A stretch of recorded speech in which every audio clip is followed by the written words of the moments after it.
the biggest swamp in the world is in the middle of Africa. It's called the Likwala Swamp.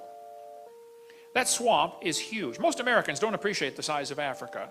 Here's what Africa looks like next to the entire United States. Africa's gigantic, okay? That swamp is bigger, is the same size as the state of Florida, 55,000 square miles.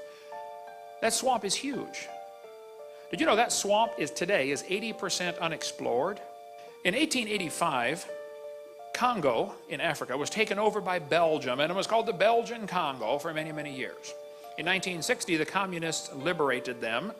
You know how the communists liberate countries. They kill everybody. Okay, you're free now. Yeah, anyway.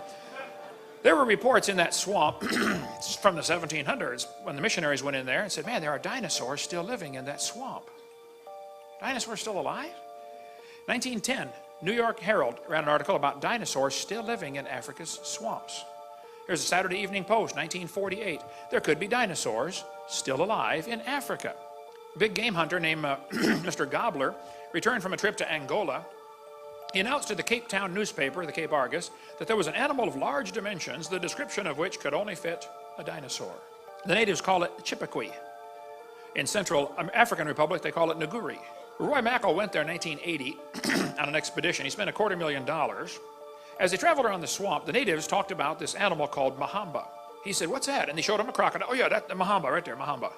He said, how big does it get? They pasted off on the sandbar, 50 feet long. And everybody says, no, crocodiles, they never get past about 17 feet.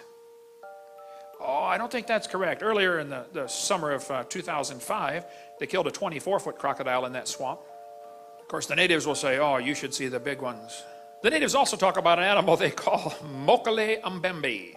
Well, if you show them the picture of an apatosaurus, they'll say, yep, that's it, Mokele Mbembe. The natives claim these animals live underwater. They're very rare. Of course, they're in the swamp in Africa, and nobody goes out at night anyway, and there's no lights over there at night. But the animals are seen mostly early morning or late in the evening when they come out, and their favorite plant is the Malombo plant.